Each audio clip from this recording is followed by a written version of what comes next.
Contentos de comenzar un nuevo día y qué bueno que sea con ustedes, porque eso entonces nos hace equipo. Más que equipo, familia, señores. Tempranito de un viernes que usted esté con otro, ya eso es hacerse familia. O sea que no hay duda de que aquí nosotros tres ya nos convertimos. Entonces, Pablo, Nelson, buen día. Buen día. Como decía Héctor Lavoe, mi gente, muy buenos días, feliz viernes de verdad, porque decía de fuera del aire, uno hace unos programitas muy buenos fuera del aire, que como que hay algo que le ala a uno los viernes, y tiene toda razón. Hay un ambiente de viernes que lamentablemente programas como este tienen que ver mucho con la actualidad, con las noticias. Entonces uno trata de hacer estas introducciones un poquito con cierto ritmo, qué sé yo, decir que la Feria del Libro va bien, que canta Fito Páez hoy en el país, cosas así, porque hay una realidad política que hay que comentar. Pero de que es viernes y se siente en el ambiente de viernes, ojalá que el bolsillo suyo le permita también llevar a la realidad esa felicidad que le genera a uno el viernes. Diga usted, Nelson Rodríguez. Buenos días. Buen piquero dice, como era yo. Y que hoy es viernes, el cuerpo lo sabe, por lo que tú dices del bolsillo también. A ver si el bolsillo está enterado que es viernes. Lo del fin de semana, eso es parte de la cultura del dominicano. En República Dominicana, no sé en otras latitudes, el fin de semana es el fin de semana, para lo que sea. Y este va a ser un fin de semana de muchas actividades. Los que están en política van a tener rato para entretenerse, y los que viven de la política, y no me refiero a gente que saca provecho de la política, sino que hay mucha gente que le entra su dinerito a través de la política, y está el comercio informal que se mueve, donde están las actividades, donde están los mítines. Hay una cartelera, ayer lo vimos en Cine y Espectáculo, en un segmento de enfoque, muy amplia la cartelera del fin de semana, y también está el último fin de semana de la Feria del Libro, la 22ª Feria Internacional del Libro. Y eso es bueno subrayar lo internacional, porque la Feria del Libro comenzó en los años 70 y después cambió a internacional, y se comenzó a partir de ahí, y van 22 ferias. Yo recuerdo, incluso los 12 años de Balaguer se celebraba la Feria del Libro. En los últimos años de los 12, ahí en el Palacio de Bellas Artes, y en parte de los otros 10 años de Balaguer, 86-96.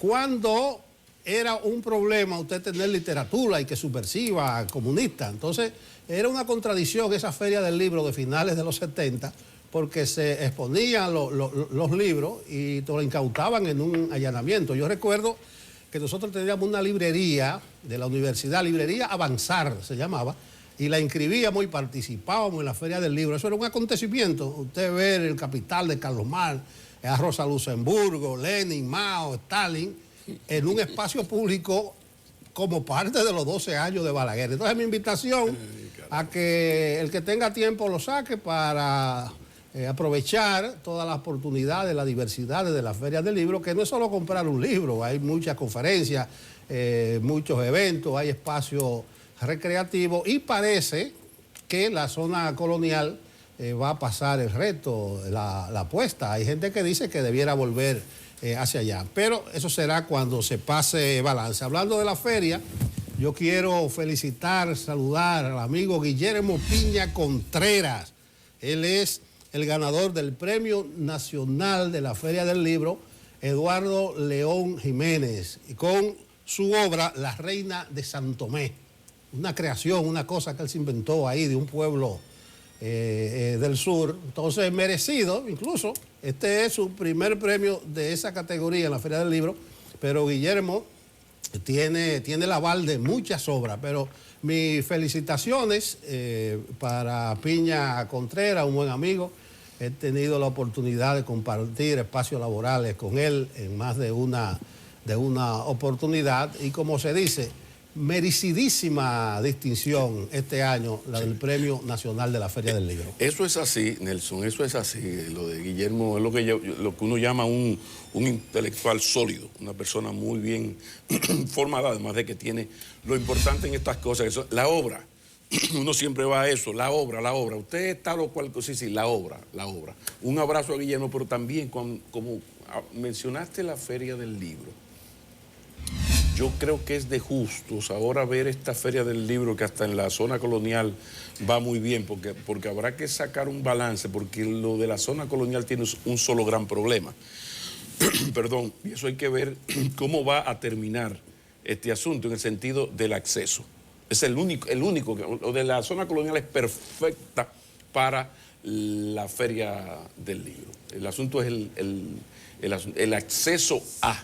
El acceso a, porque hay gente que te soluciona eso muy fácil. Tú llamas a Uber, coño, pero espérese, váyase al paso, que los de Uber estamos hablando de dinero. Yo no estoy hablando de la clase media gastadora que tenemos acceso a un Uber y nos podemos gastar 800, 500 pesos ida y vuelta en un Uber. No, el gran pueblo hay que buscar la manera. Yo no puedo opinar porque apenas crucé. Yo no he ido a pasarme como siempre 2 o 3 horas con mis hijas a ver libros. Pero el balance va a ser importante, cuánta gente ha asistido y averiguar un poco si ha afectado y qué tanto este asunto de la zona colonial, que es la zona más hermosa de la ciudad, del país, quien lo discute, pero que tiene el gravísimo problema del parqueo. Yo he hecho en falta la época, mi primer libro yo lo presenté en el Museo de las Casas Reales. Y eso fue una chulería, no había un problema tan serio. Claro, de esto hace 18 años, claro. Pero ¿a dónde voy?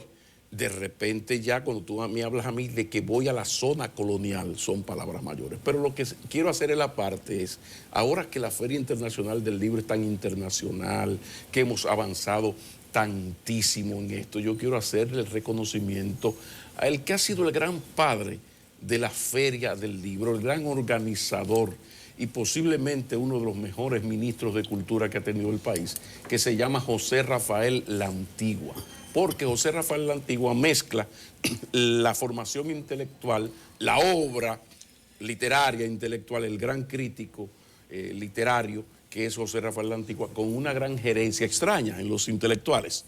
Entonces, creo que a él hay que sacarle su comida aparte cuando se habla de la Feria Internacional del Libro y lo mucho que se ha avanzado en ese sentido. Sí, a propósito de que tú ensalzas la zona colonial y la conecta con la Feria del Libro, el martes que entrevistamos en Enfoque Matinal un intelectual de la talla de Ignacio Ramonet, lo primero que él resaltó de la Feria del Libro fue el lugar, el casco histórico, ese patrimonio histórico de la humanidad.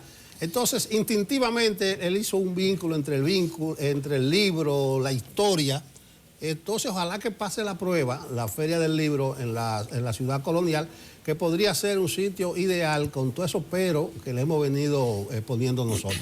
Y hay solución vía ONSA. De eso podemos invitar a Ruth Herrera para pasar balance, pero eso del acceso, si fuese el gran problema, eso vía ONSA se establece rutas fijas durante esas 2 semanas. Qué sé yo, usted quiere ir a la Feria del Libro, llegue a la Plaza de la Cultura, que habrá cada 5 minutos sale una onza para allá, por ejemplo. Eso es una sugerencia. Sí, lo anunciamos aquí, de hecho, porque es parte de la logística que ellos dispusieron para que no se cayera ese acceso.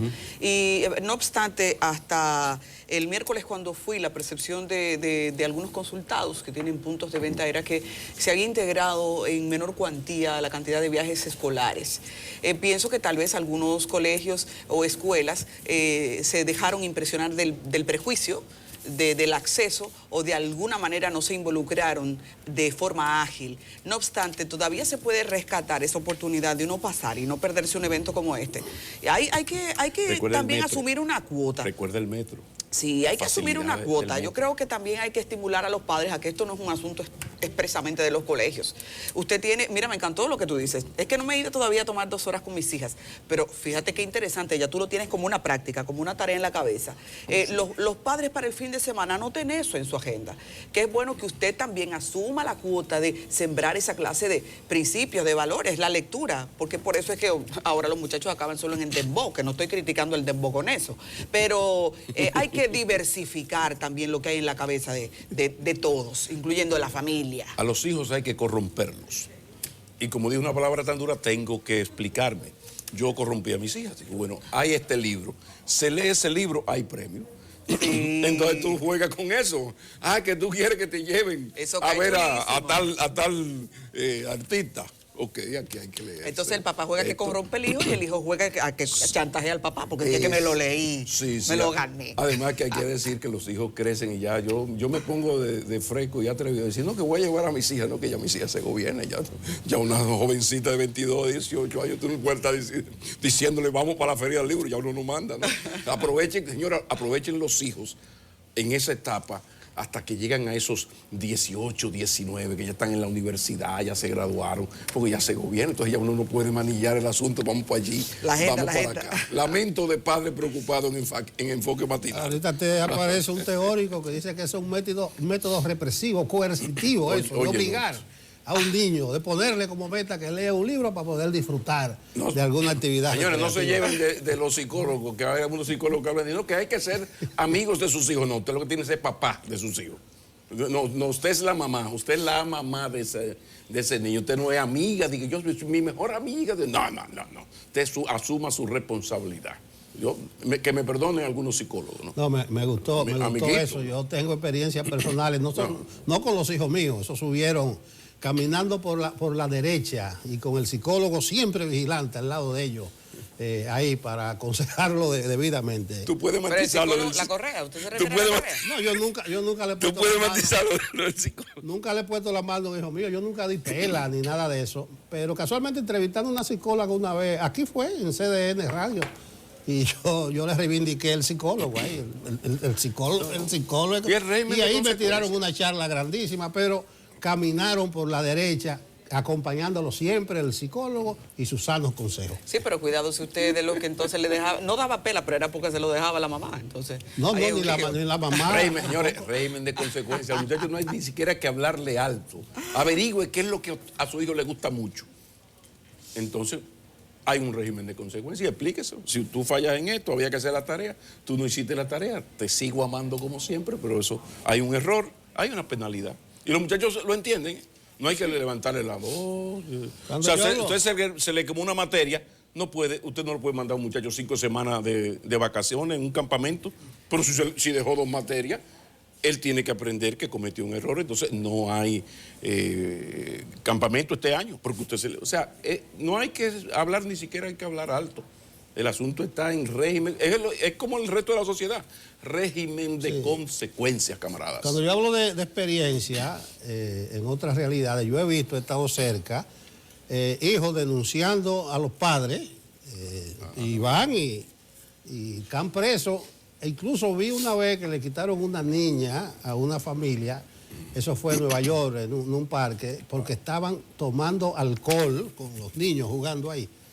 Y se llevaron los niños y el trámite fue muy difícil porque asumían que era una grave irresponsabilidad de esos padres. Es decir, que también hay de lado y lado sus consecuencias. Entonces, cuando hablo de experiencia, es que he visto alguna cosa y simpatizo más por el método mío. 2 cosas rápidas, positivas del viernes. Ayer la ARS Humano firmó por fin el acuerdo con el Colegio Médico, la ANDECLIT y algunas sociedades médicas.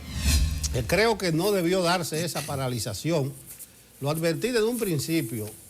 Esa paralización era para demostrar, para hacer una exhibición, para enviar un mensaje, pero muy bien que se pudo filmar sin que fueran al paro, o por lo menos a que no se le diera servicio a los afiliados a ARS Humano. No debió ocurrir, fue una demostración de fuerza.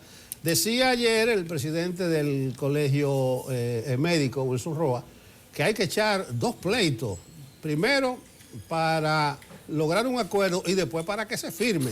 Yo diría un tercer pleito para que se respete, porque lo que se hizo ayer fue ratificar lo firmado en mayo del 2017. No se le puso ni una coma más, sino cumplir lo que había sido pactado. Entonces son 3 pasos y hay un 4º paso. Ese paro de ayer fue un mensaje al gobierno, fue un mensaje a las autoridades con el asunto de la atención primaria. Ustedes van a ver al Colegio Médico, la ANDECLI, convocando a un paro que tienen en carpeta para que la atención primaria no se aplique, o por lo menos que no comience por el régimen contributivo, sino por el subsidiado. Entonces, lamentable que la carne de cañón, la carnada, sea el paciente, en este caso el afiliado. Y lo otro positivo es que el gobierno sometió ayer al Congreso la modificación que había prometido al proyecto de ley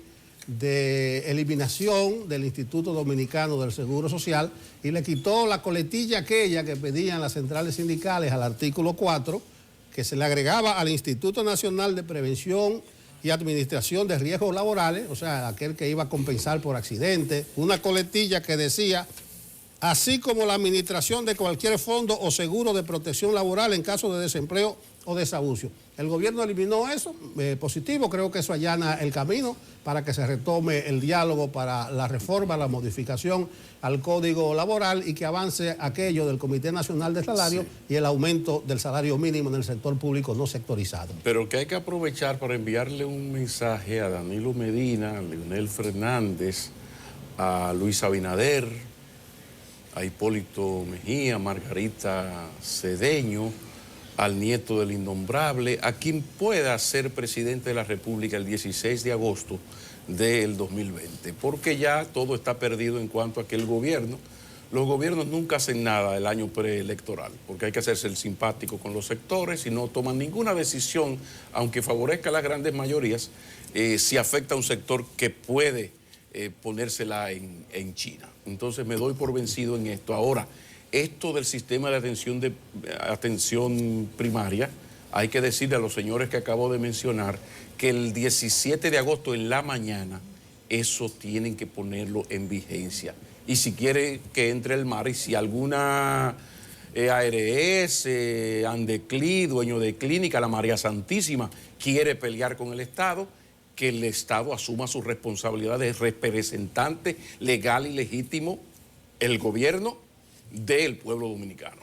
O sea, porque si hay algo que no acepta discusión, es la necesidad de ese sistema de atención primaria y se ha teorizado muchísimo sobre el por qué es tan importante esto.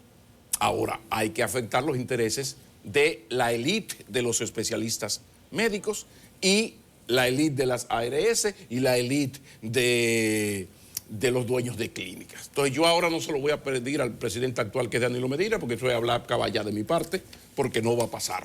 Ahora el 17 de agosto, que el que sea se ponga las pilas, porque es muy doloroso. Yo saludo a Roa, al presidente del Colegio Médico, porque le quedó bonito esa aclaración. Triste país, arrabalizado institucionalmente el país donde un presidente del Colegio Médico te haga esa aclaración. Es que aquí hay que echar dos pleitos. O sea, que hay que llegar a un acuerdo y 2 años después pelear para que se cumpla. Y aquí viene el problema de la credibilidad. ¿Quién le asegura al Colegio Médico que ese sector tan poderoso de las ARS, y ARS Humano es posiblemente una de las más poderosas, quién le asegura que esto se va a cumplir? Recuerden a don Juan, si me engaña una vez, sinvergüenza es, si me engaña 2, sinvergüenza yo. Pero esto lo que muestra es la debilidad institucional del país. O sea, qué poco, uno ha criticado mucho al gobierno en esas negociaciones cuando una comunidad se lanza a una protesta porque no le han arreglado la calle de tal barrio. Pero sí, pero porque hace 5 años que se lo prometieron. Sí, pero aquí en el asunto del sector privado, fíjense cómo las ARS les firman un acuerdo, llegan a un acuerdo en el 2017 y a finales del a mediados del 2019, miren dónde estamos.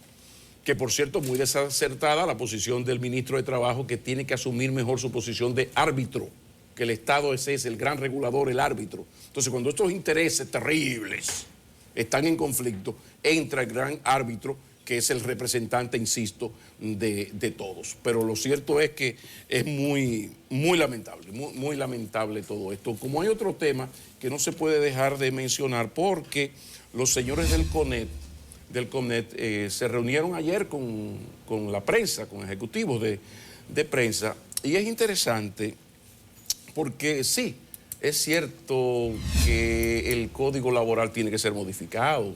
Venimos del Código de Trujillo, modificado en el 92, del 92 aquí, todo el tiempo del mundo, han llegado las nuevas tecnologías, las nuevas tecnologías han cambiado todo lo que tiene que ver con lo laboral, la robótica, el asunto de la globalización, los horarios, ahora se trabajan 7 días a la semana. O sea, hay una serie de acciones, de decisiones que se han de tomar en torno al Código Laboral. Sí, pero como hemos dicho tantas veces, no me toques la cesantía. Entonces, los señores del CONEP ya están llegando muy lejos, porque incluso ellos, cuando hablan del modelo de cesantía que proponen, dicen muchas cosas interesantes, porque tienen unas asesoras que además de hermosas son inteligentísimas y creativas, pero cuando hablan de esto de la cesantía, cito, dice, pues, transfiere un costo eventual a costo fijo y reduce un poco el monto de cesantía a los empleados. O sea, lo deja así como, lo deja caer como si nada. O sea, es una chulería el modelo que yo estoy proponiendo. Mira, eso está muy bien. Pero entonces te deja caer que hay una sola cosa que fuñe la cuestión. Y es, repito, transfiere un costo eventual a costo fijo y ahí está la Naiboa. Reduce un poco el monto de cesantía a los empleados. Esa es la gran ventaja, pero van más lejos. Los príncipes del capital van más lejos. Ellos te dicen, estoy citando, de que la cesantía en la legislación actual no es un derecho adquirido. Y ellos hicieron sus estudios. Usted sabe que entre abogados te veas. Un abogado es capaz de demostrarte que toma 2 es 5 y después que es 4 y después que es 3. Son terribles los abogados. Entonces resulta que ellos hicieron la tarea y la cesantía en las leyes dominicanas, es decir, en el Código Laboral actual, no es un derecho adquirido, que venga Dios y lo vea. En definitiva, ojalá que el día que haya oposición en el país, se entienda que se gana el favor del elector defendiéndolo. Esto de la democracia, eso es mucha gente, eso es como, no es que la humanidad es mucha gente. No, comience por los vecinos, la familia suya, los empleados suyos, si usted tiene empleados. Diga la infancia, preocúpese por los niños del barrio. La infancia es mucha gente. Igual que la patria, eso es la patria es mucha gente.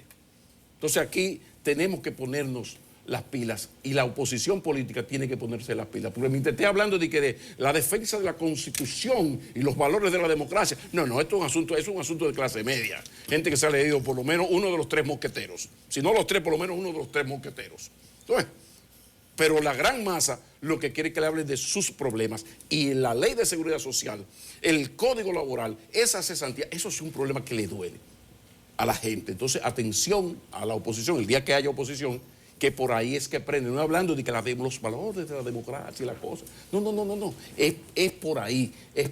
Y al trabajador, porque en tiempos de la globalización, todo lo que es sindicalismo se ha debilitado. Ahí está la Naiboa. Entonces, se ha debilitado el sindicalismo como tal, pero no es que no haya trabajadores. Y aquí estamos todos en una sincerización chulísima, defendiendo cada quien sus intereses. Ya la utopía se fue de vacaciones, según Joan Manuel Serrat, se echó al monte la utopía. Entonces, ojalá que la oposición política entienda que tiene que acompañar al pueblo dominicano, al pueblo trabajador, en cosas como esta, porque el CONEP and Friends se comen a los sindicalistas y en un proceso electoral la financiación legal o ilegal de los partidos pues es una cosa terrible y el gobierno, ya acabo de decir que en un año preelectoral está en dádiva full. Entonces, un mensaje a la oposición política el día que haya, que esos son los temas que le duelen a la gente, a la mayoría del pueblo dominicano. Es demasiado a muerte, demasiado sacrificio de parte de los trabajadores dominicanos para lograr esos son logros a sangre. Lo de las 8 horas de trabajo no fue de que vino Papá Dios y te mandó. No, es un asunto de los hombres, de las luchas, hombres y mujeres. Entonces, ojalá que la señora oposición entienda que tiene que acompañar, que así es que se gana la confianza. No es solamente lo de ir casa a casa, me parece muy bien, pero ir casa a casa defendiendo los intereses de la gente. Y eso de la cesantía no puede pasar, esos cambios. Yo lo siento por las asesoras del CONEP, muy bien, son muy creativas, inteligentísimas, hacen unas propuestas chulísimas, sí, pero todito, como dice el verso, todito te lo consiento menos faltarle a mi madre. O sea, teoriza, propone, pero no me afecte lo que han logrado los trabajadores a sangre, fuego y mucha muerte. Pablo, eso sugiere entonces varias preguntas. La calificación de la cesantía, ¿cuál es? Si no es un derecho adquirido. También, ¿cuál es exactamente eso que sería un gasto eventual que ahora se traspasa a un gasto fijo?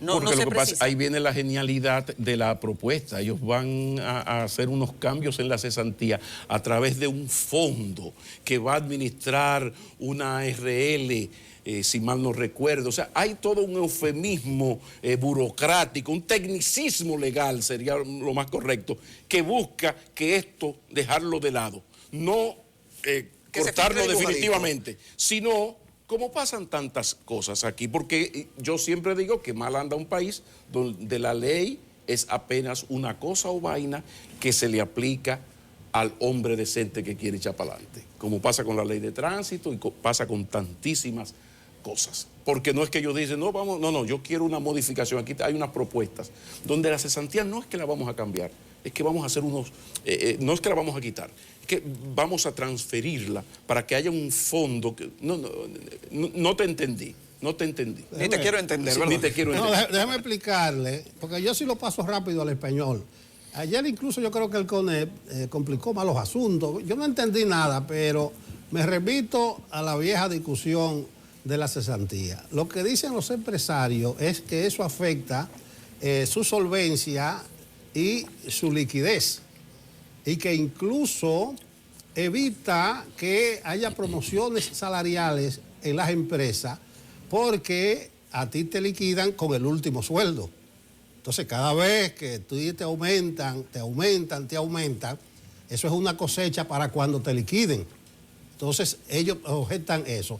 Segundo, hay una rotación de 21 a 23 días de los derechos que tú adquieres luego que cumple 4 años.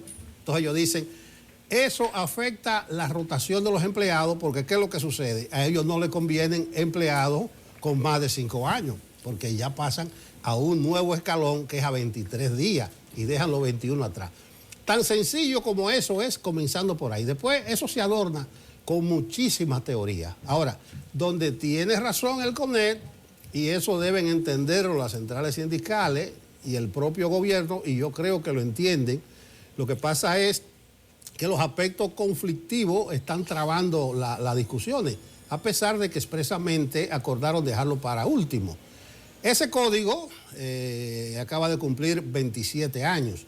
Le ha pasado tanta agua al río, al puente por debajo, ha pasado tanta cosa en materia de innovaciones tecnológicas, de nuevos criterios para el empleo, que hay que actualizar, hay que adaptar ese código a los nuevos tiempos. Ahí deben estar de acuerdo. ¿Todos están de acuerdo en eso, Nelson? Ahí no hay problema. Bueno, adaptarlo entonces, a la jurisprudencia, a la globalización, a las nuevas exigencias del mercado, a las nuevas tecnologías, sobre todo, amores, besos y abrazos. Todos estamos felices, pero no me toques, porque tú lo acabas de decir.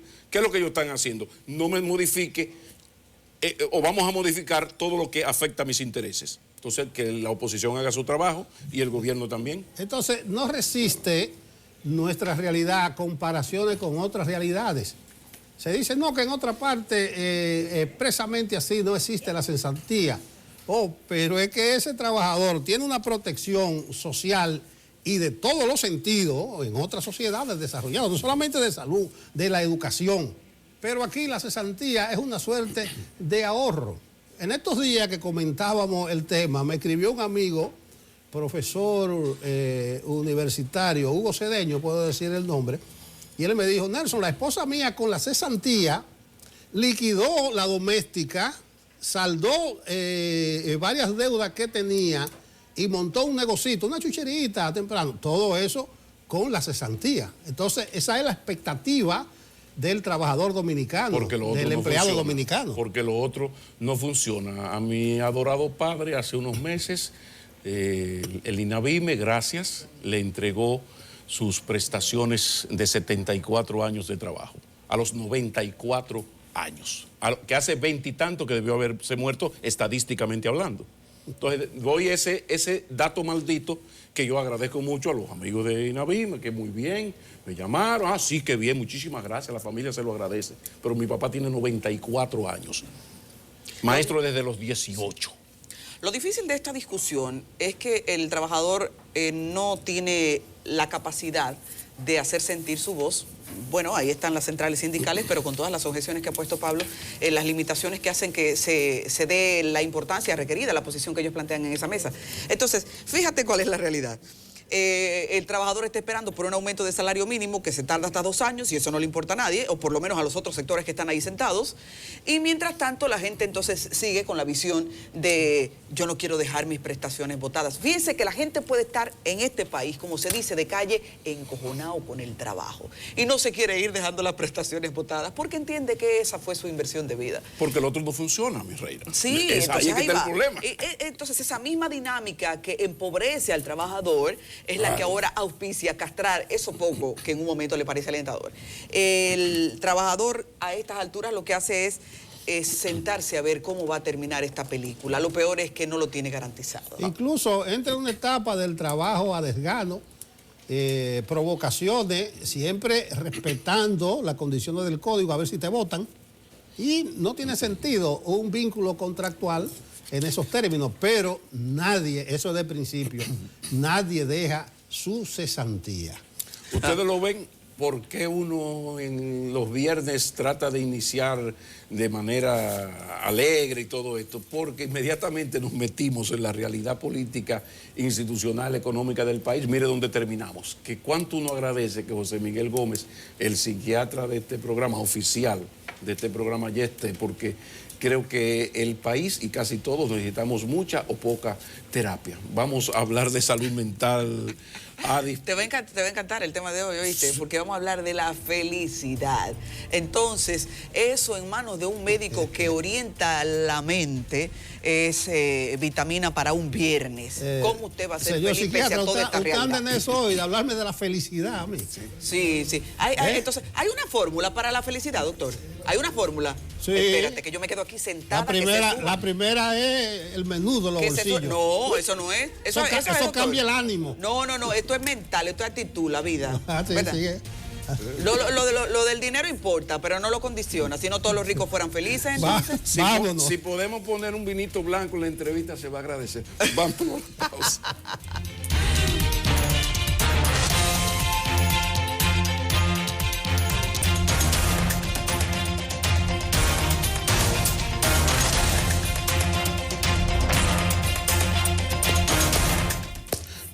Continuamos en Enfoque Matinal y damos la bienvenida a José Miguel Gómez y Montero. Hablemos de salud mental. Mi respeto, profesor. Muy buenos días, gusto de verlo. Bien. Me gusta venir al programa, socializar con usted. Y con los amigos, porque usted tiene un problema. Además tenemos un problema, usted y yo, porque no reciben el que recibe la presión con usted falta soy yo.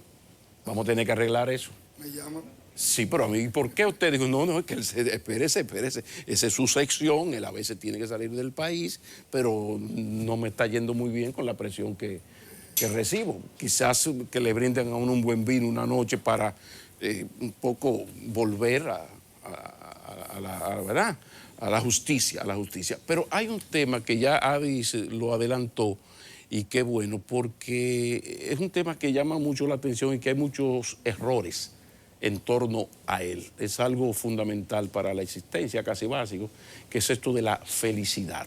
Pero también hay un concepto de felicidad positiva, que me gustaría que comenzáramos por ahí, definiendo qué es eso de felicidad positiva. Bienvenido, profesor. Adelante, y valor. Bueno, se está hablando mucho hoy de la felicidad fluida, de la felicidad positiva, de la infelicidad oculta. Y la felicidad, aunque es subjetiva, no se ve, no se palpa, pero se siente, se vive, y el que la vive puede disfrutarla a través de los 6 bienestares. Un hombre como tú, como yo... 6 bienestares. Usted lo va a definir uno a uno, ¿verdad? Sí. Sin confianza aquí. Sí, vamos a lograr eso. Okay. Los 6 bienestares para envejecer sano, para vivir sano.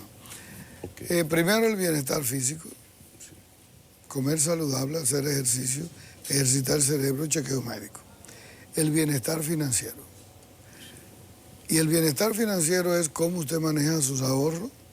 Es importante que después de los 60 no maneje nuevas deudas. Trate de ir pagando sus deudas, trate de ahorrar, tenga más de una fuente de entrada, priorice los gastos, no se lleve del mercado y del consumo. Entonces, eso es importante. El otro es el bienestar emocional. Aprender a conocer tus emociones y aprender a lidiar con las emociones de los demás.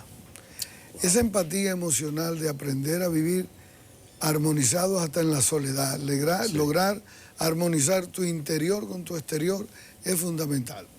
El bienestar social, la capacidad que tú tengas para readaptarte a la sociedad, mantener los vínculos primarios, mantener la socialización, las tertulias, los encuentros, porque al final en la vida tienes que aprender estas tres cosas.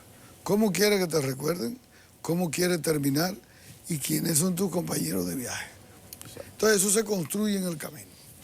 Y el otro bienestar es el bienestar familiar, el bienestar pareja. Y por último, que es muy interesante, quizá el primero, es el bienestar espiritual. Pero cuando hablo del bienestar espiritual no estoy hablando de una religión específica que hay que hacer ni militar. Estoy hablando del bienestar espiritual en la conquista del ser, no del parecer.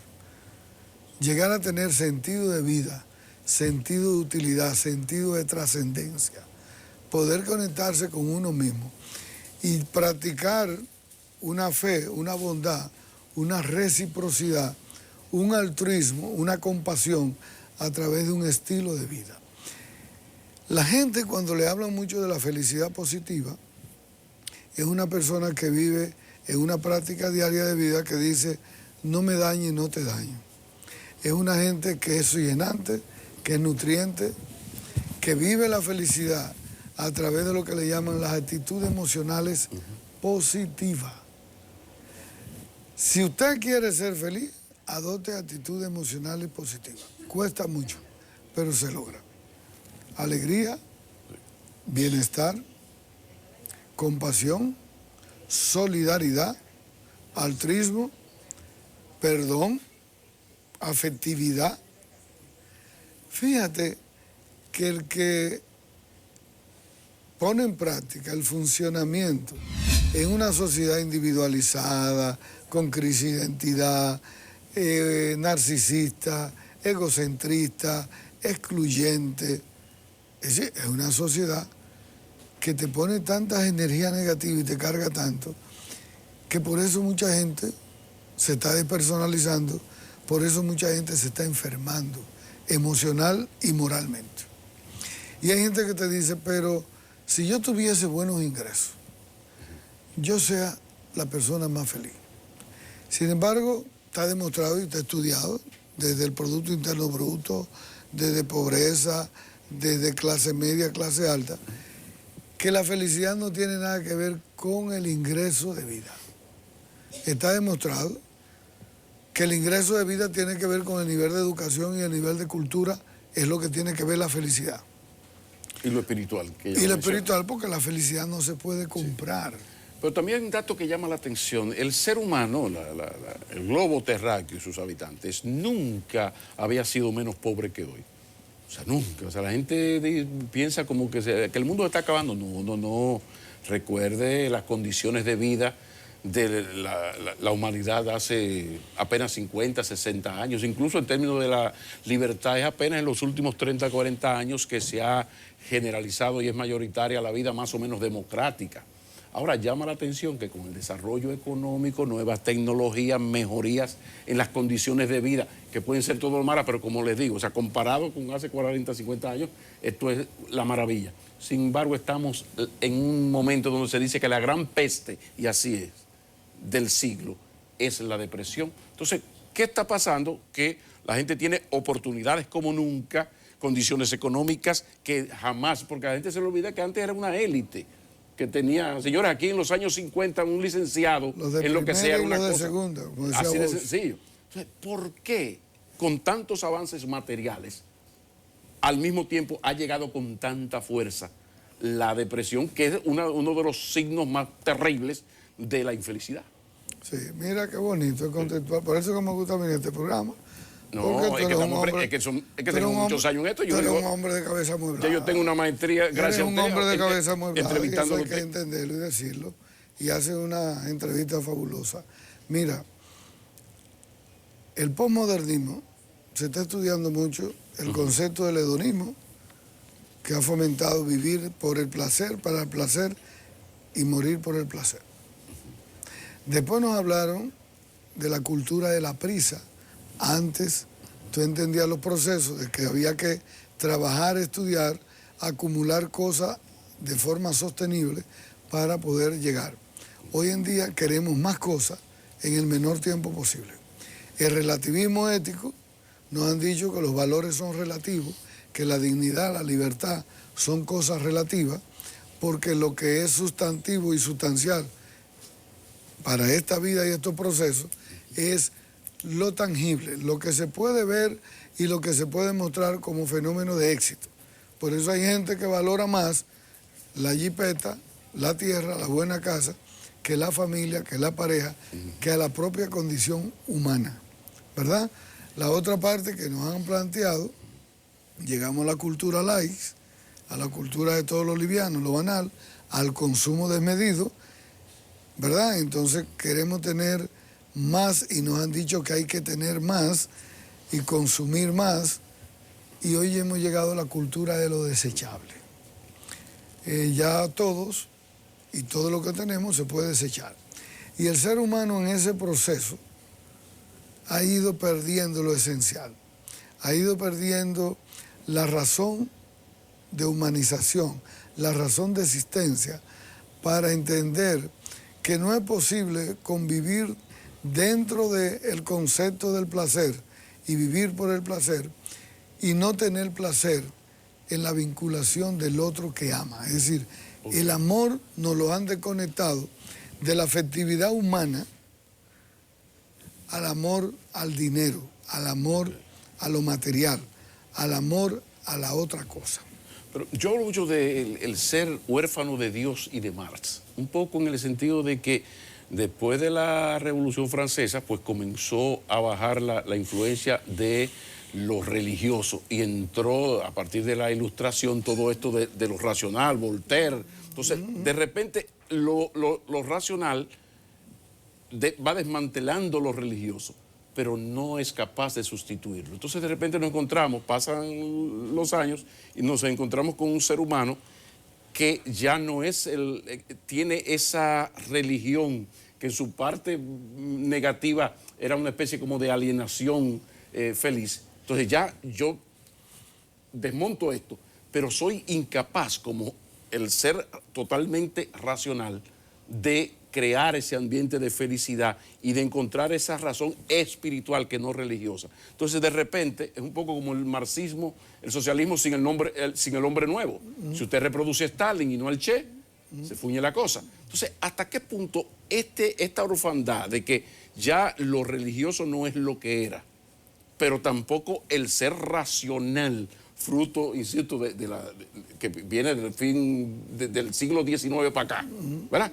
O sea, entonces de repente hay esta soledad, hay esta infelicidad en el momento más ilógico, porque, insisto, nunca habíamos sido menos pobres que ahora. Por eso tenemos un ser humano más débil, más vulnerable. ¿Y hacia dónde vamos a partir de esto? Ahí vamos a una patología social, Sí. Lo que le llamaba Suleiman una desmoralización sin esperanza, un nivel de narcisismo y de egocentrismo de un ser humano más enfermo, más desconectado de él mismo. Y por eso tú te das cuenta que ese hombre le cambiaron el cerebro. Y han cambiado, cuando yo digo el cerebro, es que le cambiaron a través de unas neuronas que le llaman neuronas espejo, ha ido consumiendo de una forma tan rápida todo lo nuevo, que lo esencial, con las necesidades primarias que vivía el hombre, que trabajaba para la conquista de cosas tan ligeras, pero que eran consustanciar para la vida, ha cambiado tanto que hoy cosas como hace 15 años, 20 años, como era el compartir, Hemos vivido de una sociedad rural a una sociedad urbana. Hoy vivimos en una torre y no sabemos quién vive en el tercer ni el cuarto piso, ni nos interesa. Hoy vivimos con vecinos que ni nos saludamos ni nos conocemos. Hoy podemos vivir en una comunidad indiferente a los problemas de esa comunidad. Hoy vivimos con mucha opulencia y con la indiferencia del otro que está en exclusión total. Entonces, esa miseria humana es el que está viviendo la humanidad. Pero ¿hacia dónde conduce Eso ese conduce, hombre light? ¿Tú recuerdas que el libro de Rojas Marcos? Sí, el hombre light. Español, el hombre light. ¿Hacia dónde conduce ese hombre light? Que ese es un término de los 80. Vamos por el 2019. Sí. Y cada vez tiene una fuerza terrible. Aquello de Sabina, de que no se puede ser tan pobre que solo se tenga dinero. Usted tiene que tener cuidado. Ahí vamos a llegar a lo que estamos viviendo en la humanidad, desgraciadamente. Aumenta el suicidio, aumenta la depresión, la sociedad se va hacia el escapismo social. Fíjate que hoy hay más niños y más adolescentes solos e infelices atrapados en un videojuego. Alexitimia social, que es la incapacidad, la incapacidad para expresar emociones positivas. Esa generación de ahora social. Entonces, usted me va enseñando. Eso está produciendo en esta sociedad el desafecto que va a vivir esa población que está creciendo, que está en el videojuego, en el videoclip, en las redes sociales, conectado y mirando hacia abajo en el chateo, que no mira de frente, que no toca, que no abraza, que no le gusta el beso, que la parte humana esencial la está perdiendo. Entonces, cuando la humanidad apunta hacia eso, por eso es que la epidemia de la depresión, que pasa a ser el primer lugar como fenómeno de discapacidad social en el mundo, por encima de las cardiovasculares. Es decir, esta epidemia de depresión, esta epidemia de trastorno de ansiedad, de angustia, fíjate que en Inglaterra acaban, hace 6 meses, de inaugurar el Ministerio de la Soledad.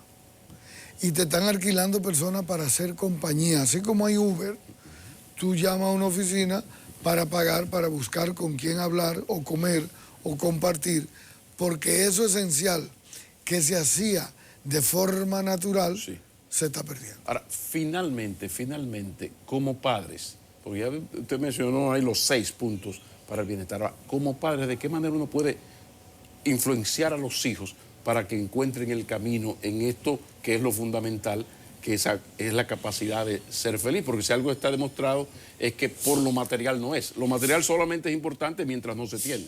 O sea, el dinero es como la abeja que muere con la victoria. O sea, desde que usted tiene el dinero, ya el dinero pasa a un segundo plano. Mientras no lo tiene, claro que no. Entonces, como padre, ¿qué podemos hacer con los carajitos y carajitas nuestros? Bueno, como padre se está pidiendo que tu prioridad esencial, primaria, es tu familia. La familia sigue siendo el primer artículo de primera necesidad. La familia es el primer espacio de desarrollo sano donde te construye y te da la posibilidad de ser persona. Entonces, no te vayas mucho al consumo y enséñale a los niños la necesidad de que hay que visitar a la abuela. Que la prioridad es visitar a la abuelita. Pero ¿por qué tengo que sacrificar mi internet y mi televisión para ir a ver a la abuelita? Porque la abuelita fue que nos dio la posibilidad en la construcción de lo que hoy tenemos. La abuelita nos dio el amor y eso se llama reciprocidad. Hay que irla a visitar los domingos o los sábados. Tiene que llevarle al otro. Enséñale a darle a los otros niños. Enséñale a darle al amiguito que no lo tiene, a compartir, a ser solidario. Enséñalo a no ser mezquino ni egoísta, a que el juego es de él y que viva con esta acumulación de una habitación llena de cosas y no sea capaz de compartir ni deshacerse de ella. Entonces, es la parte afectiva que hay que trabajarle a los niños y a las niñas para que sean mejores seres humanos. Doctor, terminamos donde teníamos que terminar, porque ahí está lo esencial. Es la familia, es la familia. La familia. Doctor, como siempre, José Gracias. Miguel Gómez y Montero Buen viernes. nos ha acompañado. Pásela bien. ¿No presentó el libro de este año? No. Estoy terminando un juego. Hay que escribir, no puedo trabajar tanto, hay un dinero que hay que darse de ganar. Sí. Hay que escribir, a uno le mete presión. Dile que el doctor no está publicando, póngase en la cosa. Sí, estoy en eso. José Miguel Gómez, Salud Mental en Enfoque Matinal. Continuamos.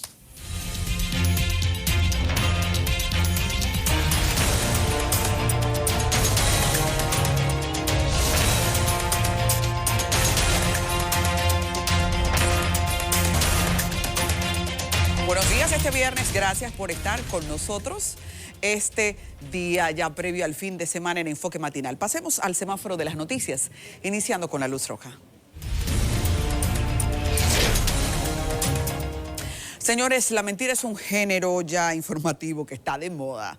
Qué grave, bueno, pero es tan expansivo su resultado, tan agresivo, que ha recibido un nombre. Fake news en la era de la información. Esta semana, intelectuales del mundo se han reunido en un debate, en un seminario que ha tenido como nombre Elecciones, Desinformación e Injusticia, tratando justamente cómo esto está afectando las elecciones, el trabajo político, tanto en América como en Europa. Sí, afecciones que son un resultado que todavía la justicia no puede manejar. Pero, ¿a qué conclusión ha llegado? Una solución judicial tiene que venir de la mano de una solución tecnológica. ¿Dónde se genera una noticia falsa? Bueno, la noticia puede circular en República Dominicana y puede tener que ver con partidos dominicanos y haberse generado perfectamente en otro país. Ese es el tema de la revolución digital, este tema de las redes. Bueno, el conflicto pone en jaque mate tanto a las autoridades judiciales como también a los distintos observatorios políticos que tratan de manejar hacia dónde va todo esto. La libertad de expresión versus también el derecho a la información están viviendo una crisis que en medio de toda esta información nos hace más vulnerables. Este ataque de información falsa nos hace más vulnerables. ¿A qué conclusión debemos llegar siendo que todavía las autoridades, los intelectuales del mundo no la tienen en sus manos? No tienen la conclusión en sus manos. En República Dominicana hay que cuidar la credibilidad del sistema. Hay que cuidar lo que se ve, porque esta otra parte que filtra lo que no se ve es muy peligrosa. Y en tiempos de campaña como estamos nosotros puede hacer temblar la credibilidad del sistema. Vamos a la luz amarilla.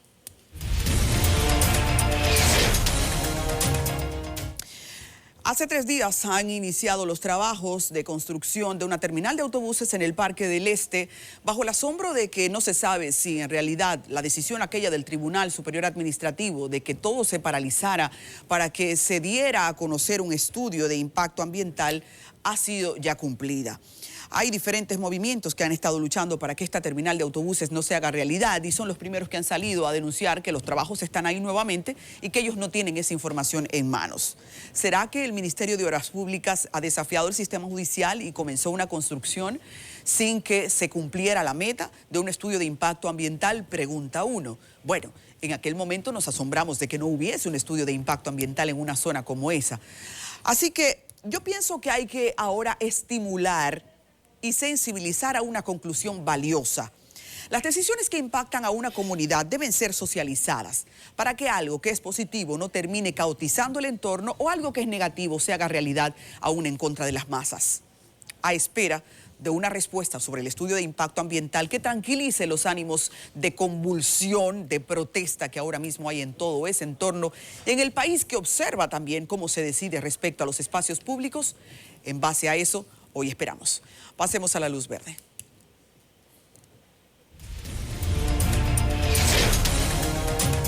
Saludar, señores. Miren qué foto más bonita. Y eso que ustedes ven ahí ha sido la publicación de la Fuerza Aérea Dominicana de cómo por primera vez 2 mujeres dominicanas abordan un vuelo de helicóptero.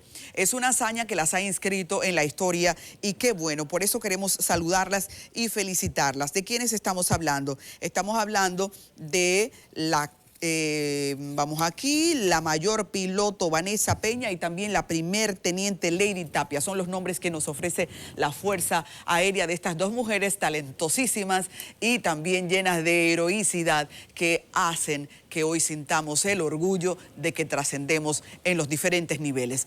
Que continúe entonces esta hazaña, que más mujeres se unan a hombres también para hacer de nuestras instituciones mayores fortalezas. Es viernes, aprovecha el tiempo. Hasta aquí con cariño el semáforo.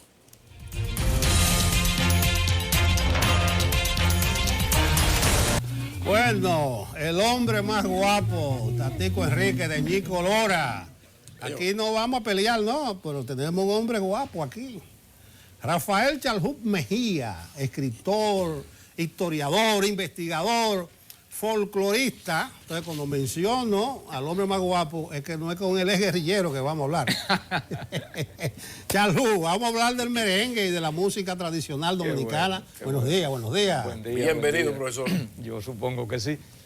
Este es mi Muy caso. mucho, muy ¿Dónde mucho. están ustedes? ¿Qué yo? Nos salimos los tres, supongo yo. De manera que con muchísima amabilidad y con muchísima alegría he correspondido a esta invitación de ustedes. Y porque aquí si no me invitan, entonces yo me doy la libertad de invitarme también. Y mucho más un viernes como este, hablar de una cosa tan alegre y tan Donde estamos reconfortante. Nelson y yo, usted tiene una categoría que es la siguiente. Nosotros tenemos que llamarlo a usted y decirle que no venga. Exactamente, sí. Pero, profesor, esto de la música típica, el merengue ripiao, el perico ripiao, todo esto, ¿de dónde surge? Y sobre todo, ¿cuál es el momento en que ese merengue que era un poco de empalizada, oculto en la parte trasera de las casas, de repente da el gran salto? Hablemos de los orígenes de ese merengue. ¿De dónde viene cuando llega merengue atípico, merengue típico, perico ripiao y el otro salto?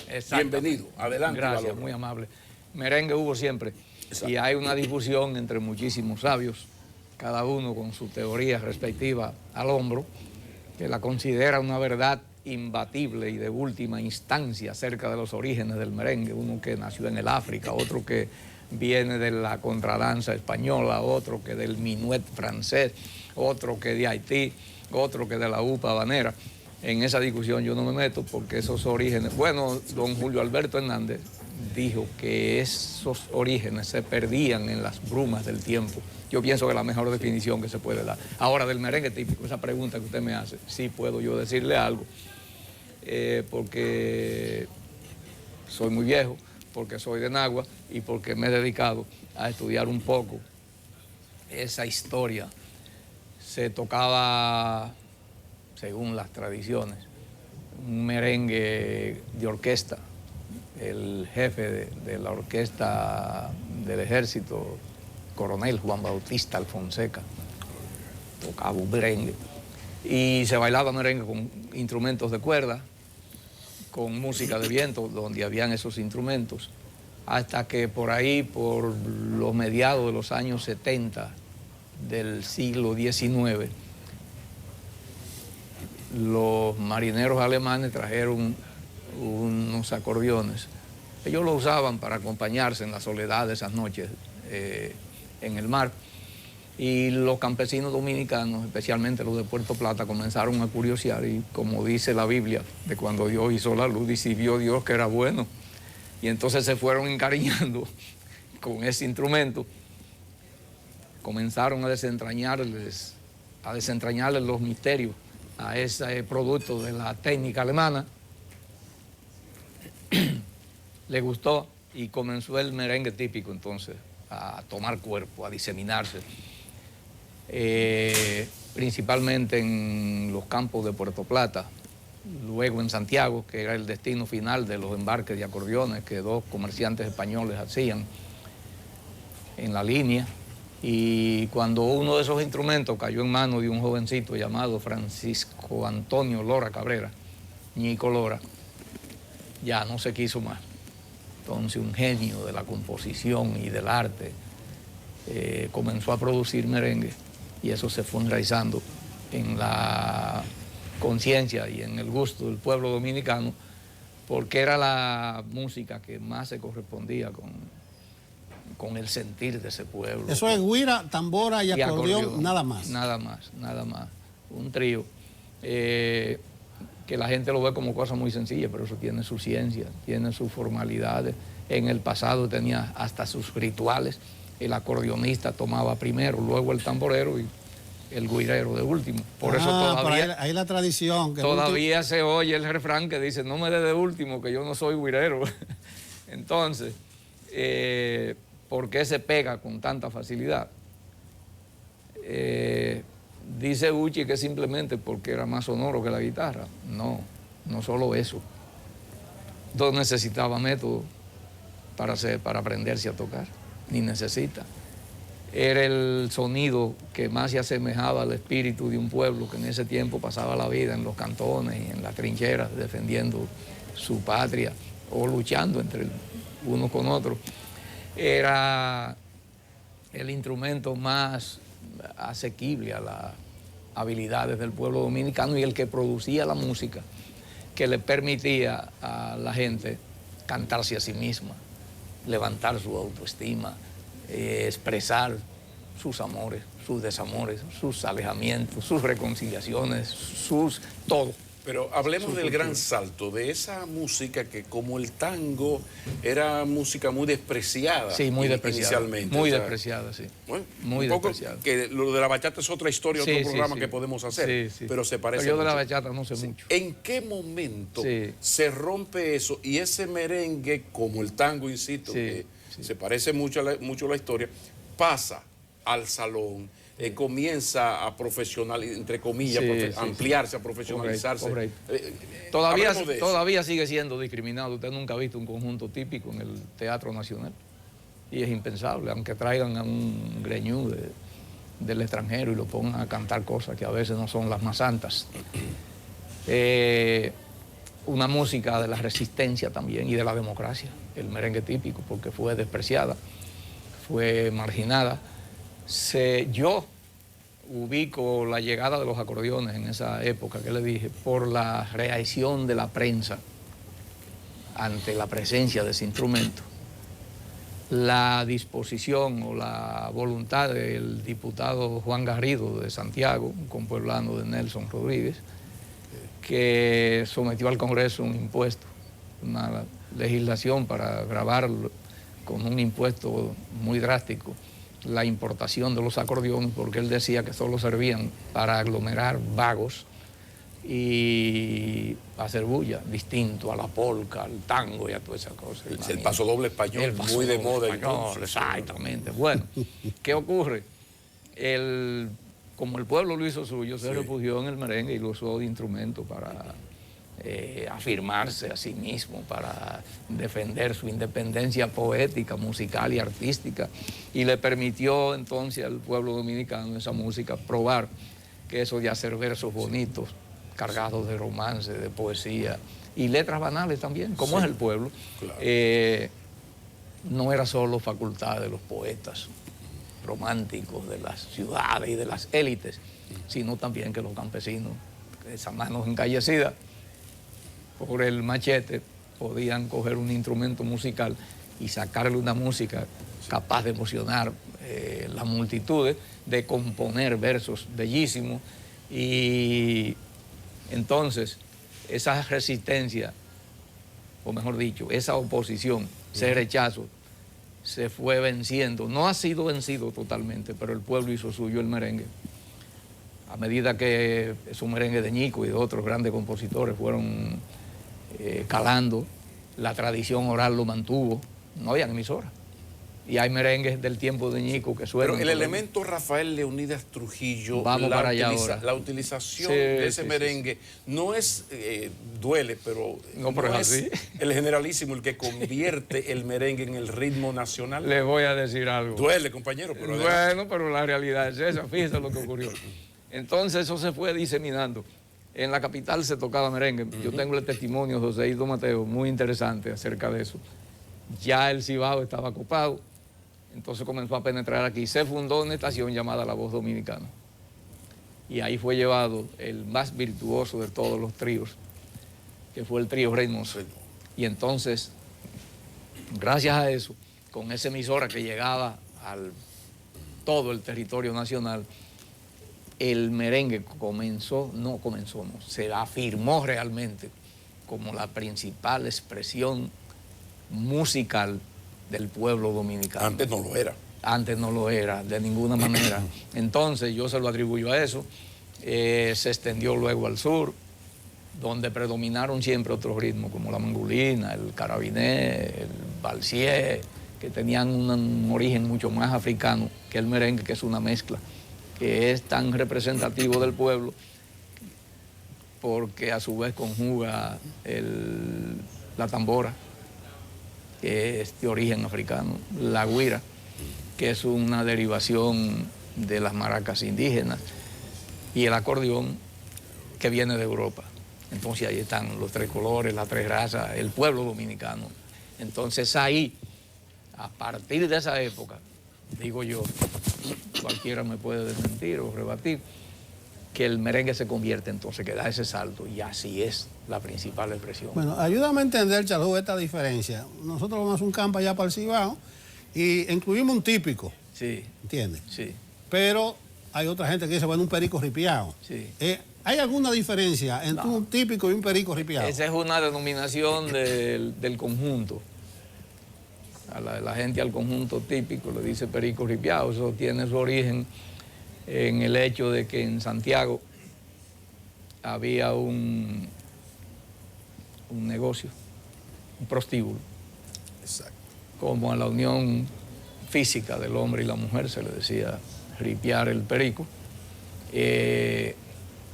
Había un comerciante que tenía ese prostíbulo y muy agudamente le puso el perico ripiado. Entonces la música que se ofrecía ahí era el merengue típico, y entonces la gente asoció el nombre del prostíbulo con el conjunto que toca el merengue típico. Esa es una de las versiones que se dan. No tengo pruebas documentales ni testimoniales de la gente de esa época porque se murieron, pero esa es la versión más socorrida. Entonces de ahí es que deviene. Hay versiones de la degeneración del merengue propiamente dicho, pero también del merengue típico. Se dice que va degenerando, que tiene mucho mambo. Uno va a una fiesta con un merengue típico y sale loco de ahí, no solamente por la duración, sino por la velocidad y todo. Es una prostitución del típico. Es que aquí todo va degenerando, los valores, los atributos de la cultura, de la nación. Eso está siendo sometido a un embate de modas, de formas supuestamente artísticas, que no tienen nada que ver con la creatividad ni con el genio artístico, sino que a veces contienen mensajes explícitos a la violencia, a la prostitución, al feminicidio, a la drogadicción. Y entonces todas esas cosas dejan sus consecuencias en un país como este, tan pequeño, tan embatido, con unos medios de comunicación tan potentes. Sin embargo, el merengue típico conserva su esencia. Aquí hay de todo.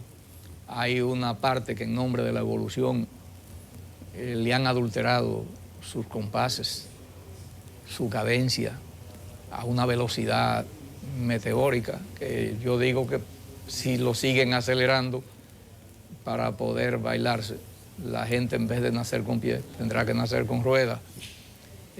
Joséito Mateo, cuando Juan Luis Guerra incorporó a Francisco Ulloa, el embajador, un abrazo para usted, embajador, lo quiero mucho, al 440 para hacer un merengue, lo hizo a una velocidad meteórica. El farolito. La coquillita, la que yo... Coquillita, fresco. Ajá, que el acordeón de Ulloa, que es un acordeón magistral, bellísimo, el embajador, no se puede disfrutar. Es una música que ni se puede oír ni se puede bailar. ¿Usted critica esa parte? No, como no, esa velocidad, esa cadencia. Joséito Mateo la criticó de la manera más... ¿Y esto no es fruto de un proceso normal, profesor? Sí. Oiga, dice Joséito Mateo, no sé quién le dio perico a mi perico ripiao, que lo aceleraron tanto que ya se fue del Cibao. Sí, pero ¿hasta qué punto esto es un inevitable proceso no solo con el merengue, sino con todos los ritmos? Porque posiblemente el merengue de 1870 ya no era el merengue del 1940, y así vamos con el merengue subiendo, pero hay un momento donde la gente piensa que Johnny Ventura está dañando el merengue, luego lo estaba dañando Wilfrido, pero resulta que ahora Wilfrido y Johnny son los clásicos. Los atrasados. Entonces, ¿hasta qué punto esto no es fruto de que hay una cultura, que hay una vida cultural que tiene una expresión también en la música? No puede creerse que puede haber una sociedad que evoluciona y un merengue que se estanca de cuando se tocaba la güira con bangaño y con los acordeoncitos de una carrera, de eso que usaba Ñico. Todo tiene que evolucionar. Y el merengue típico ha evolucionado. Pero hay una cosa que dice don Crispín Fernández, que una cosa es la evolución en ley y otra cosa es que en nombre de una alegada evolución, entonces usted le mate su estructura rítmica, le adultere sus compases, le introduzca instrumentos y cosas que son completamente ajenas a la tradición. Porque todas esas cosas, el merengue tiene sus reglas, además es aritmético. La música tiene su cadencia. Pero no es intocable, es inalterable, profesor. Nada es intocable. Entonces es normal que con el tiempo Pero haya claro, ocurrido le lo que voy ha a poner ocurrido. un ejemplo de evolución. El merengue de hoy no es el merengue de los años 50, ni de los años 30, ni mucho menos lo que Nico Lora tocaba. Aquí hubo un momento en que el merengue estuvo a punto de quedarse atrás. El merengue típico, porque después que murió Trujillo, Trujillo impuso un merengue acartonado, un merengue, él mismo dije que era un gran bailador, yo no creo eso. Trujillo era sureño, que me perdone Pablo, y aprendió a bailar merengue en el Cibao, fue. Y lo que aparece ahí... Aunque en Baní se baila excepcionalmente bien. Y buenos músicos, como el Indio Bravo. Chalú, juégatela. Los principales exponentes ahora de la música Ahora típica. voy. Déjame concluir. ¿Lo va a tirar para los hondo? Muy No, para brevemente. cerrar, No, para no, cerrar. muy bien. Nelson, ¿Cómo no? vete No, al yo se lo paso. tiro. Dígale que nos están Yo se lo- presionando ya. Nos están presionando. Sí, no, gente, Bueno, lo que yo gente digo que no es- baila merengue, pero... Tatico Enrique salvó el merengue típico. Y esa generación. Y vino un merengue nuevo, evolucionado, más fuerte. Pero todas las cosas tienen sus límites. Los principales exponentes ahora, Bartolo Alvarado, el ciego que ve con los ojos del alma, Francisco Ulloa, King de la Rosa, Rafaelito Román, el más completo, y un conjunto de merengueros sin nombre, porque tenemos a Fefita la Grande, que es un portento, una cosa fuera de serie, virtuosísima en el canto y en el espectáculo, pero no tan afortunada en el manejo del acordeón, y ustedes se dan cuenta con su presencia en los escenarios. Ella tiene un acordeonista y muchísimos acordeonistas, óigame, que muchos de los famosos no le pueden llevar la maleta, que son gente sin sonoridad en los medios de comunicación, y entonces hay una legión amplísima de grandes merengueros. Bueno, las gracias a Rafael Chalú No, gracias Mejía, a ustedes que me pusieron a hablar de esto. investigador, historiador, folclorista, y en esos merengues, Mi principal credencial es amigo de ustedes. y esos merengues tienen su historia. Vamos a ponerle algo para el cierre a Pedro Pepín ahí, el telefonema. Gobernador de Santiago en tiempo de seguimos. Lili. Oiga la edad de ese merengue. Un buen dato. Sí, Pedro Pepín. sí, Perico. Vamos a hablar de tecnología ya, y en la era de la tecnología este es un tema que pan nuestro de cada día sea bendecido y que hay que saber manejar para usted no caer entonces en los vicios de las malas elecciones. Así que Juan Manuel Medina ya está con nosotros. Buenos días, Juan Manuel. ¿Cómo te amanece este viernes? Excelente, de verdad que sí, con muchos ánimos, al igual que tú, súper contenta porque llegó el fin de semana, ¿verdad que Sí, sí? yo voy para Santiago, yo estoy feliz. Pero óyeme, feliz estoy también de que estoy contigo porque necesito que asesores al público, a mí también, a todos los seres vivos, sobre cómo comprar un teléfono inteligente haciendo una buena elección. Claro, ahí es donde está el punto. Entonces hemos traído ese tema, cómo comprar un smartphone, consejos para elegir tu teléfono ideal. Hay muchas personas que a veces hacen una inversión y quizás está muy por encima de lo que realmente tienen que invertir para adquirir lo que necesitan. Otros, totalmente diferente del otro lado, por tacaños o porque simplemente ven como que es una buena opción, hacen una inversión en un aparato que no le va a dar la capacidad para realizar las funciones que requiere. Bien, entonces por eso hemos traído este tema. Antes de entrar directamente al tema, queremos mencionarle nuestras redes sociales, Medina Costa en Twitter y Medina Costa 1 en Instagram para que nos agregue y nos pueda dar seguimientos. Entonces, comenzamos con este tipo de consejos. ¿Qué es lo primero que tienen que tener en cuenta? Bueno, este mercado de los smartphones en la actualidad es muy extenso. Hay todo tipo de dispositivos tecnológicos, smartphones, en el mercado actualmente. Entonces, nosotros tenemos que saber cuál elegir, cuál reúne las condiciones necesarias. ¿Para qué? Para uno poder tener lo que realmente necesita. ¿Por dónde se comienza? Lo primero, en el asunto del software, señores. Tenemos que tener en cuenta qué tipo de software es que nosotros necesitamos, pues si tiene compatibilidad con lo que nosotros vamos a hacer, ¿verdad? ¿Qué tipo de hardware tiene? Si tiene la memoria necesaria para ejecutar ciertos procesos, si tiene el almacenamiento que uno requiere, porque por ejemplo, en el caso tuyo, tú tienes muchas fotografías. Con un aparato de 16 GB yo creo que se te va a hacer sumamente difícil poder adquirir esas fotografías que tanto te gustan. Claro, ¿verdad? hasta el instinto periodístico de poder hacer videos en un momento dado. Exactamente. Entonces los videos de mucha calidad, como la mayoría de los teléfonos de gama media, gama alta, lo hacen normalmente, 16 GB no te va a dar. Bien, entonces esos son parte de los primeros consejos. Entonces vámonos con el asunto del sistema operativo. Los dos sistemas operativos que están controlando el mercado de los teléfonos inteligentes son iOS, de los teléfonos Apple que nosotros tenemos, ¿verdad?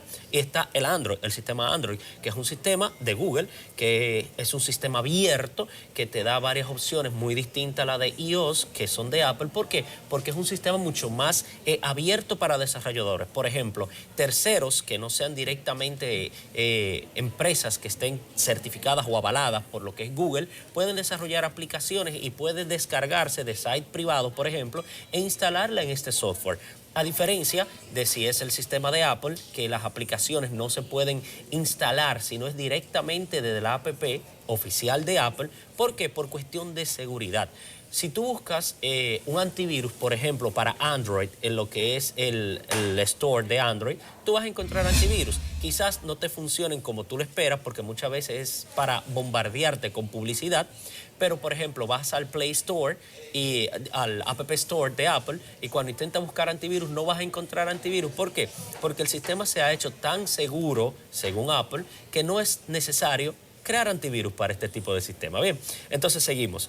Otra de las ventajas o inconvenientes que puede tener este asunto del software, de la elección del software, es si tú estás trabajando en una plataforma que te da compatibilidad. ¿A qué me refiero a compatibilidad? Si usted trabaja con lo que son las plataformas de Google, a usted no le conviene directamente un iPhone, porque el iPhone es un poco más cerrado. Hay aplicaciones que tú la vas a descargar en este Play Store de Android totalmente gratuitas. Todo tipo de aplicaciones aparecen ahí. Aplicaciones que ni siquiera tú te imaginas. Hay aplicaciones que tú, por ejemplo, tú le pones la cámara del celular y el celular te dice, bueno, eso es un perro, bueno, eso es un gato. Y él automáticamente te va a decir las cosas, a diferencia de las aplicaciones que están desarrolladas para iPhone.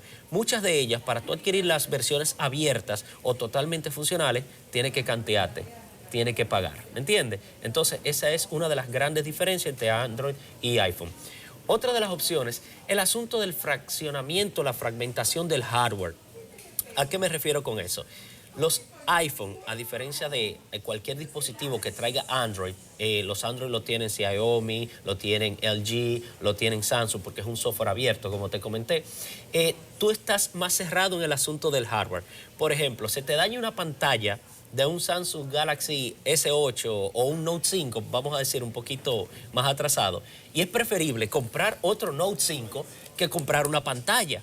¿Por qué? Por este asunto de la fragmentación de software. Sale más costoso conseguir una pantalla que comprar un aparato nuevo en el caso de Android. Durante mucho tiempo se entendió que Apple tenía una tecnología superior. Sin embargo, ya Android ha conseguido también superarse a sí mismo, de modo que los dos van bailando juntos. ¿O cuál es tu conclusión? Es que no es cuestión de tecnología superior. Ambas casas, en este caso estoy hablando de Apple y de Samsung, son excelentes en tecnología. Por ejemplo, hubo un lanzamiento que se pospuso por una pequeñez, que fue el Samsung Galaxy Fold, que era el celular plegable, es el celular plegable de Samsung, un tremendo aparato con una tremenda tecnología, un teléfono que se dobla, perfecto, y lo tuvieron que detener el lanzamiento el 26 del mes pasado porque había un errorcito que se abría un chin y entraba polvo y el polvo te dañaba la pantalla. Pero eso es cuestión de asuntos que hay que probarlo, ¿me entiendes? O sea, la tecnología de punta de ambas compañías es excelente, pero en algunos casos Apple se mantiene más costoso por la terminación de los equipos. Por ejemplo, tú compras un iPhone XS Max en $1,500, que es la versión de 512 GB, y tú dentro de un año puedes venderlo todavía en $1,200, $1,000, ¿me entiendes? A diferencia de que si tú compras un Samsung Galaxy S10 ahora, inmediatamente lo abres de la caja, ya comienza a devaluarse. porque tiene una devaluación demasiado rápida en el mercado. Bien, entonces, otra de las cosas, lo que mencionamos, las aplicaciones y el software.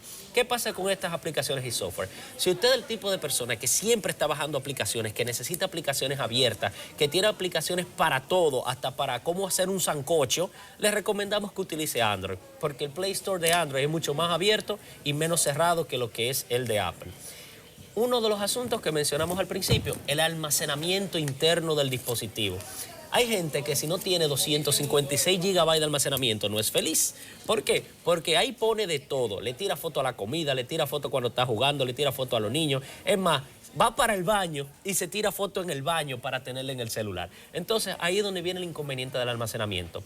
A diferencia de iPhone, que es cerrado, no te permite integrar una memoria, no te permite ponerle una memoria al dispositivo, ya vienen con capacidades de almacenamiento que tú puedes regular, ¿verdad? Pero los que son teléfonos que vienen con el sistema Android, la mayoría te trae la opción de ponerle una memoria micro SD, que te gestionan una memoria de almacenamiento extraíble. A diferencia de un modelo, por ejemplo, Samsung, el Samsung Galaxy S6, no te tenía esa opción. ¿Qué pasó? Como vieron que no era factible, en el S7 le pusieron de nuevo la ranura para poder agregar una memoria extra. O sea, yo puedo aceptar comprar un teléfono que tenga poca capacidad y entrarle una memoria extra. Si es Android, muchas personas adquieren un teléfono que tiene poca memoria de almacenamiento y le agregan una extra que es donde se va a almacenar las fotografías, los videos y todo otro tipo de información. Excepto, muchos de estos aparatos no te permiten instalar software en esas memorias extraíbles, al menos que lo enrute. O sea, que los rutee. Eso es una configuración que después podemos mencionar eso. Memorias RAM, ya mencionamos almacenamiento. Memorias RAM. Muchos dispositivos ya traen una memoria compatible con muchos aspectos, o sea, para que se generen las aplicaciones más rápido. Siempre tenga en cuenta que el dispositivo debe de tener una memoria RAM más alta para que los procesos se ejecuten más rápidos. Y para ir finalizando, el tamaño y la resolución de pantalla, eso se toma en cuenta. Muchas personas queremos pantalla más grande. Antes decíamos que el teléfono más grande es mucho más incómodo, chiquito, más chulo, pero ya todo el mundo quiere las phablet, que son los teléfonos tablet. Ya la gente no vive sin pantallas grandes, de 5.8 pulgadas hasta 6.2, como es en este caso. Las cámaras. El que tenga más cámara no significa que la foto va a ser mejor. ¿No? No, claro que no. ¿Y cuál es el truco? ¿Qué depende de eso? El que tenga mejor resolución. Exactamente. El tipo de la resolución de la cámara, los megapíxeles y la marca de la cámara. No es lo mismo una cámara, por ejemplo, Leica, que una cámara Fujianfu, ¿verdad? Tenemos Todo que despedir, depende. Juan Manuel. Exactamente. Nos están diciendo aquí que tenemos que irnos. ¿Cuál sería tu consejo final? El consejo final, compre lo que necesite. Confirme que los dispositivos tengan las capacidades que mencionamos. Lo de la carga, que tenga carga rápida. Y cualquier pregunta, si tiene algún inconveniente, agréguenos a nuestras redes sociales. Medina Costa en Twitter y Medina Costa 1 en Instagram. Muchísimas gracias, señores. Siempre Con estos consejos hemos llegado a la parte final del programa. Y qué bueno que fue con un tema ligero que nos pone ya en ánimo de viernes. Ha sido una agenda muy intensa. Aquí siga con la programación de CDN. Todo el equipo se despide. Hasta el lunes.